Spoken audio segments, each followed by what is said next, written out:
Mark, so where are we? This is Mortagne. What's the story behind this? I think there's a little chapel up the end here where the Allied forces sort of encircled the last remaining outfit during the war. Oh, Or the end of the war. the Germans, the last of the Yeah. Germans. Yeah. And they sort of hid out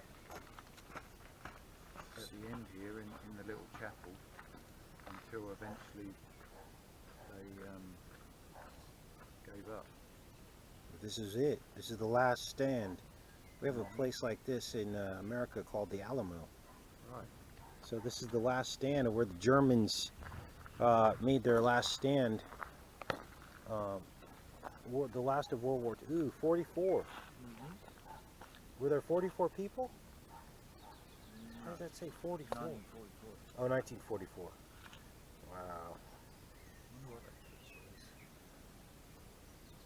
is. Triple X. Two ones. So, a lot of walking in Europe. Now I know why everyone's so thin. It's part of the lifestyle here. People park at the back of the parking lot so they can walk into the supermarkets instead of trying to find the closest spot. And I can only imagine, what this must have been like. The top of this hill, the last remaining Germans. There's probably a lot of blood that was spilt here. 1944. Good morning, everybody. That was a clip from several years ago when I spent some time in France.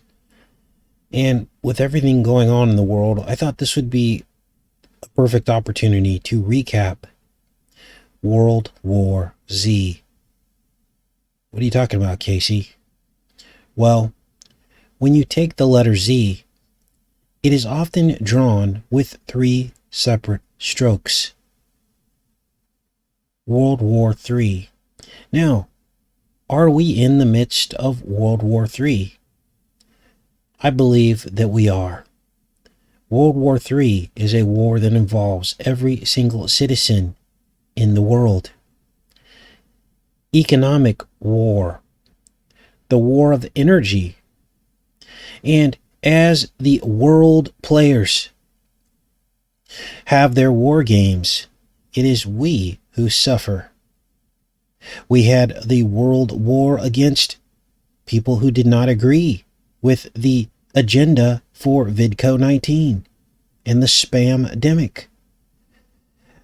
Those people suffered economic hardships, loss of jobs, loss of life, loss of freedoms. In many ways, things are really bad and comparable to some of the things that happened during World War II. So, looking back in time, I wanted to put together this video because there was a theme of World War running through many of my visits in France, many of the places that Mark and I went. Now, the place you're looking at now is called a cemetery. It's actually a German cemetery, and it's a cemetery that exists in France by the sea. It's called Mont de Husnes, and there are thousands of people buried there. 12,000 German military personnel, most of them from Operation Cobra, in which the Allied forces defeated the Germans toward the end of the war. 1944. Now, this particular cemetery was established in 1961.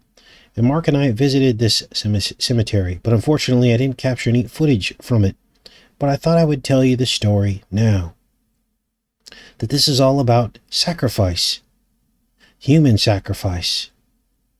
Because if it wasn't, then the cemetery would not be precisely aligned to 333 degrees from Google Earth.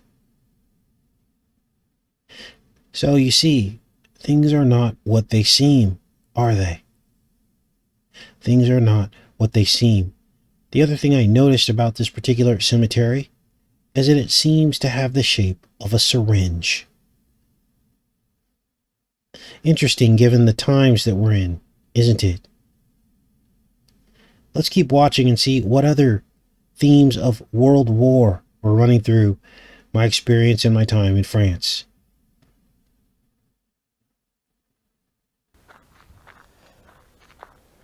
A lot of 44s in this journey. 44 years old.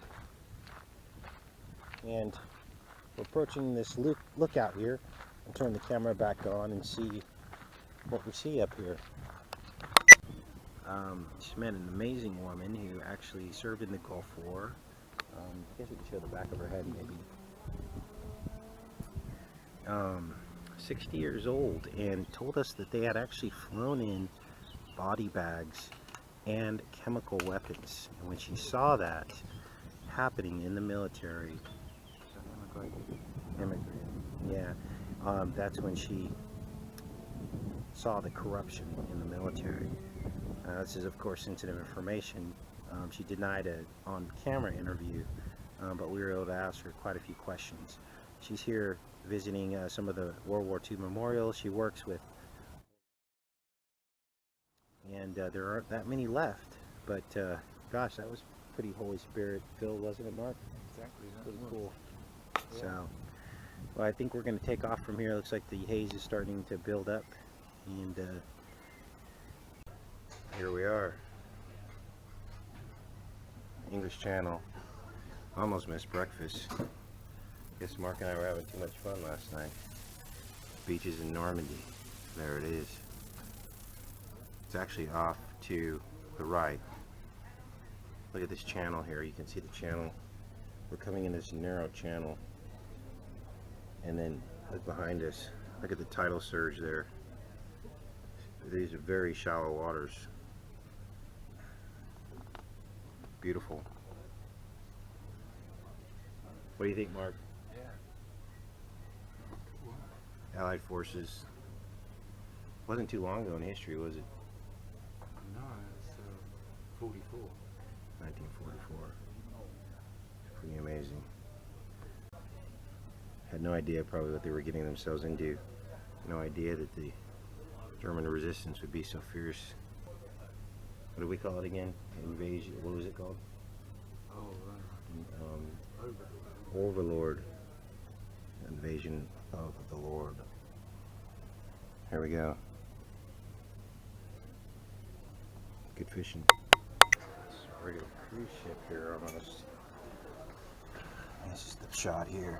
Beaches in Normandy is off that way. All of that over there is the true beaches in Normandy.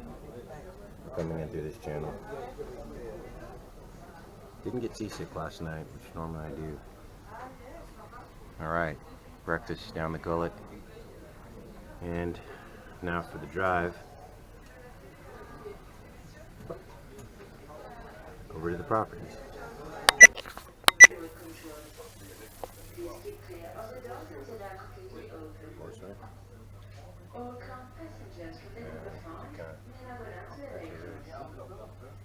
Please not smoke in the garage and do not turn on your engine until told to do so by another undercrew. Other passengers are requesting to wait for further announcement. We've got to drive from here all the way down to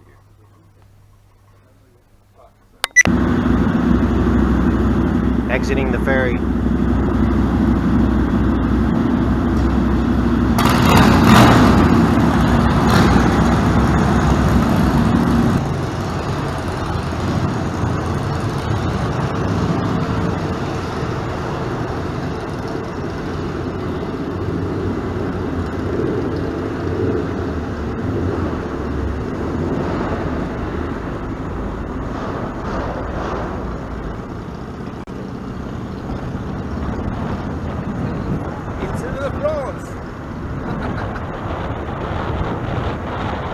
Breakfast. Not Brexit, breakfast. Alright, we're in France.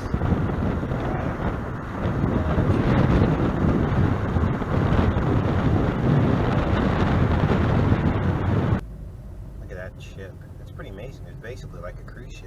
Yeah, pretty much. That's what that was. Oh, and it's called Le Mont Saint-Michel cruise ship. Population 44 people. I think they're mostly monks and priests.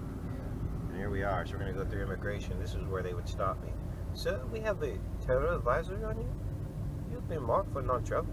Please return to your country of origin. Apparently France has chemtrails too. Wow, chemtrail skies of France.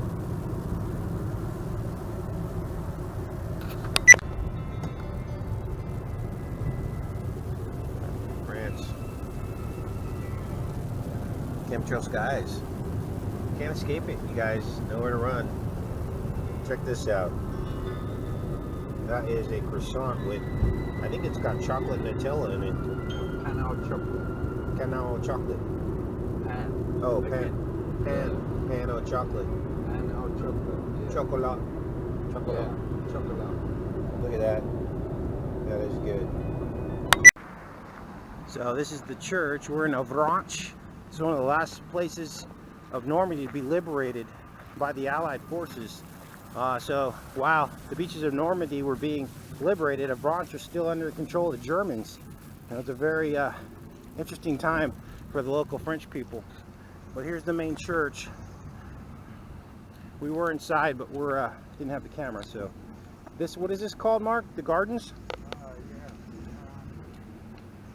I'm not sure of the exact name. All right. Apparently, these gardens overlook the bay. So, let's take a look. So I was just studying redwoods, looking at Bohemian Grove and why the redwoods are so important. And the tree really represents the magnetic field, the owl eyes of Molech. And so it's no wonder why the elite worship Molech in the redwood groves. Now there's always a light and a dark side version to everything. So obviously the magnetic field is of God, but the night, the owl who rules the night, is what they worship. The tree of Molech, that is the fruit that they worship, the tree of Molech. So here we are, and there's this amazing Sierra Nevada sequoia. That's confirmation. What do you think, Mark? Pine cone, pineal gland. This is the pineal gland. When you go in to pray, go into a dark spot, the melatonin is released. He was trying to tell us something, you guys. And right next to the tree is the serpent and the woman. Now we haven't walked up on this yet, but what I believe this is representing is Eve being seduced by the serpent, obviously. Now let's see what the name of this We'll is. get into the translation later on. La Fille du Vent, Fabien Campelli, whoever this guy is, 1999. There's your 666, December 26th. That's the day after Christmas Day. So this would represent the fake Christ, Antichrist statement being made here by this artist. Unbelievable. So Mark just made a great point in this decode. Here's the alignment. This is the woman, the serpent. There's the tree. That's actually like the guard. That's the tree of life, is what the sequoia is representing most likely. And then off, juxtaposed to the right, we have the church. This is the unholy trinity.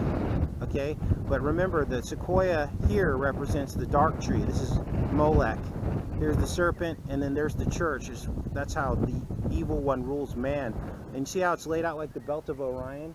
Yeah. I'm sure if we did an overlay, we could probably see some kind of Google Earth going on that. exactly.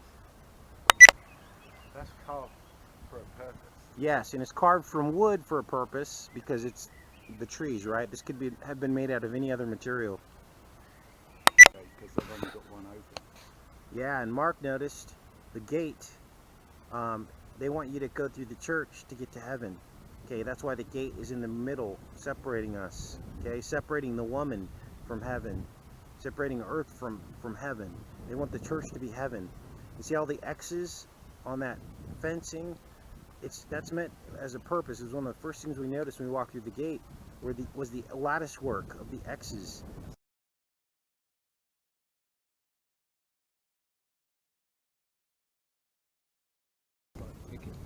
See the stairway to heaven? It's got the stairway to heaven. So this is basically sacrilege right here, what we're looking at. Oh, and then of course you have the playground with its Kundalini play equipment, the serpent play Right, equipment. yeah. That's like the caduce. That's like the caduce. That's like the caduce. Exactly. So, but it's notable that the playground is part of this motif here. There's a plan behind it, and Yes. the layout and everything.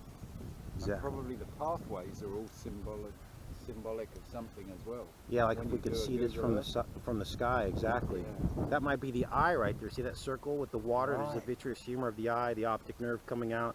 It's possible. We'll have to take a look at it from a bigger. Oh, and there's the garden surrounding the eye, which is the rods, cones, and the bipolar cells and ganglion.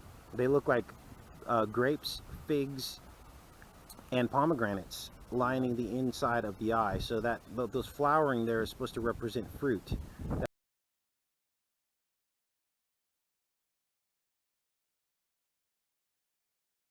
That is the fruit of the womb, fruit of the inner eye, overlaid. And next to the woman, of course, because she has the womb.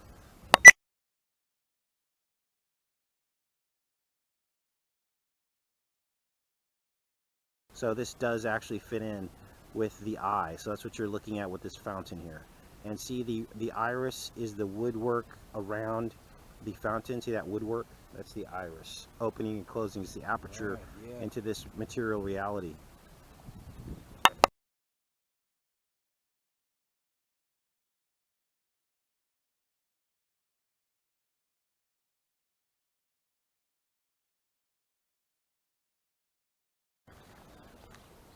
All right, we're at the We head over there, look.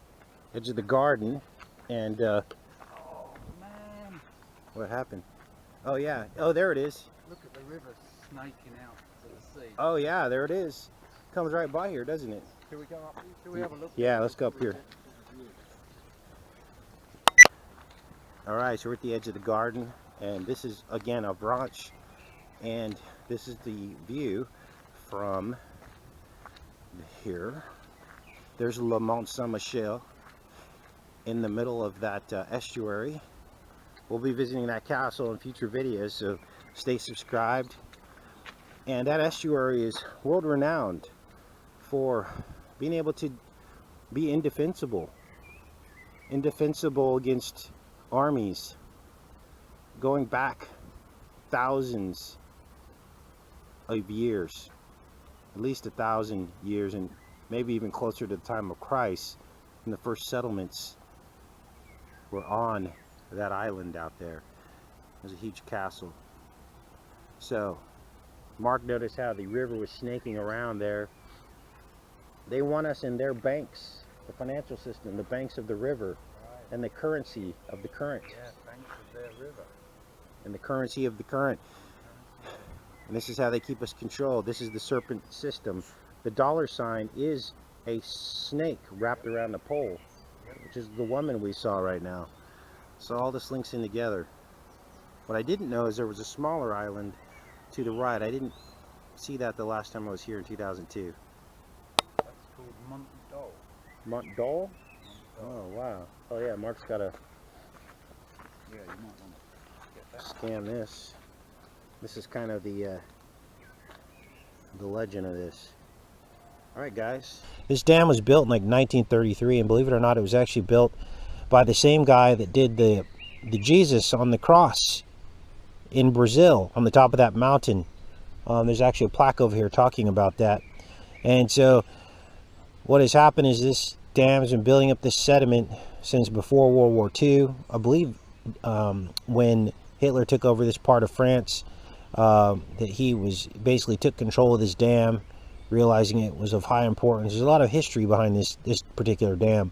And there's actually a lower electric dam below this as well, about 5 miles down the road. And anyway, this is what's going on. All this sediment builds up. The water gets very muddy. And then what happens is fish like salmon can't exist. They can't spawn. They can't swim upriver, obviously because of the barriers, but also because the water, the quality of the water is just so low. It's just always got sediment in it. And as soon as this is all drained out, they're going to detonate it. And it'll be a big deal. I'll probably come down here and try to film it, depending on how close I can get. which probably isn't very close, but maybe I'll try to find some kind of a vantage point. And this ought to be very interesting. But yeah, they're still letting water out. I'm going to go down below the dam, see if I can see the outtake. So here's Albert Caquot, and here is the image of Christ that he built. And this was his dam. It's called Vezin's Dam. Pretty fascinating stuff. Well, of course, this is all in French, so I can't really read it. Well, let's take a look. Look at the locks here. Lover's locks, I guess they call them. There's the outflow. So, and you see the problem. See how brown and muddy that water is down there? That is because, oh, look, there's one of those hornets. Must have a nest nearby, so we got to be careful. These things will attack you. I'm wearing flip-flops, so these hornets are chilling right here. Anyway, so you see the problem, the sediment. And so basically, as soon as this whole thing's drained, the water will flow freely, and it'll continuously flush that sediment downstream, which will create higher water quality. The barriers will be removed. The salmon can come all the way back up to these parts of the stream where they're normally accustomed to spawning. The question is, will they find their way back home? Will they come back from the deep ocean into these waterways? And I think they're talking about assisting the salmon in this as well by stocking, putting these little baby salmon, and then they go out to the ocean and then they come back. So they're talking about doing that as well. And this could happen as soon as next year. This could take 5 to 10 years for the salmon to come back. But no doubt this used to be one of the premier salmon fisheries in all of Europe. So, hey, if they come back next year, that'll be epic fishing. I'm sure they'll put rules and laws on it as far as how many you can keep and all that. But if I could just catch and keep a couple of those, that would be pretty amazing. Anyway, that's the story, guys. Wanted to give you the update. Look at the scale of this dam. I mean, look at this. I don't want to drop my camera. You can see the massive size of this dam. Again, built in the 30s. This is all coming down.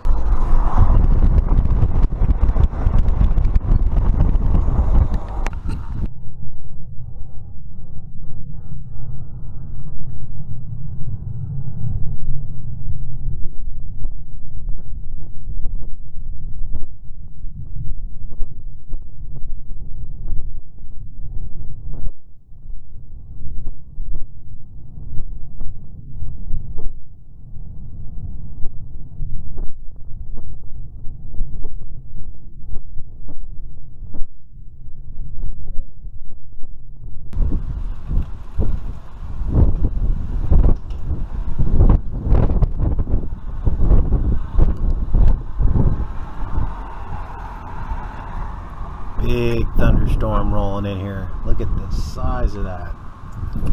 Can you see that? I can hear hail or something.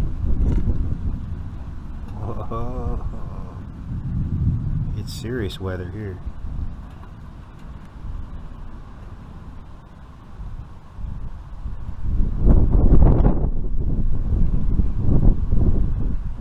See if we can catch a lightning strike. Yesterday there was a lightning strike just outside of the back of the farmhouse here. Fortunately, I didn't have my camera out. A bird. He's flying. Why is he flying? Whoa, there you go. There was a lightning strike. Whoa. Take cover.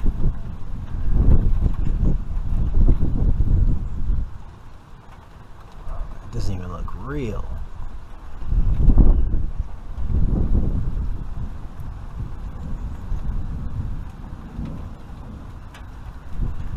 There's my gardening work.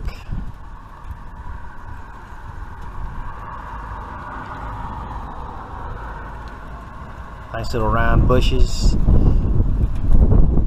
And you see our trimming work paid off. Got that front area there in control.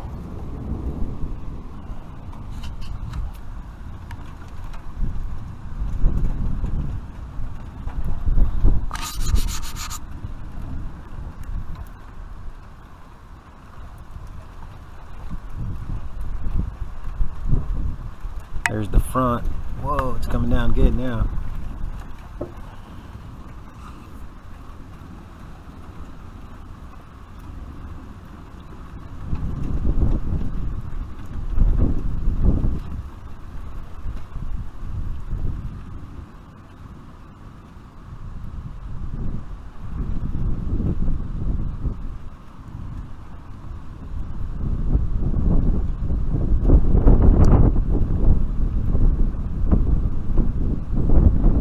Storms have always fascinated me.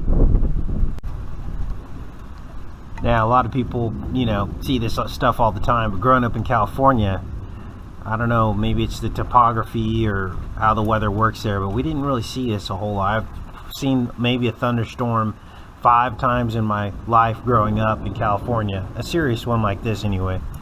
Yeah, you'll get little stuff come through every once in a while, but yeah. Now I know why they have these storm shutters. All these houses have these storm shutter windows. And they're heavy duty. They're not just, you know, like these. See my neighbors here, they have actual metal shutters. Most people have the metal, some people have the wood.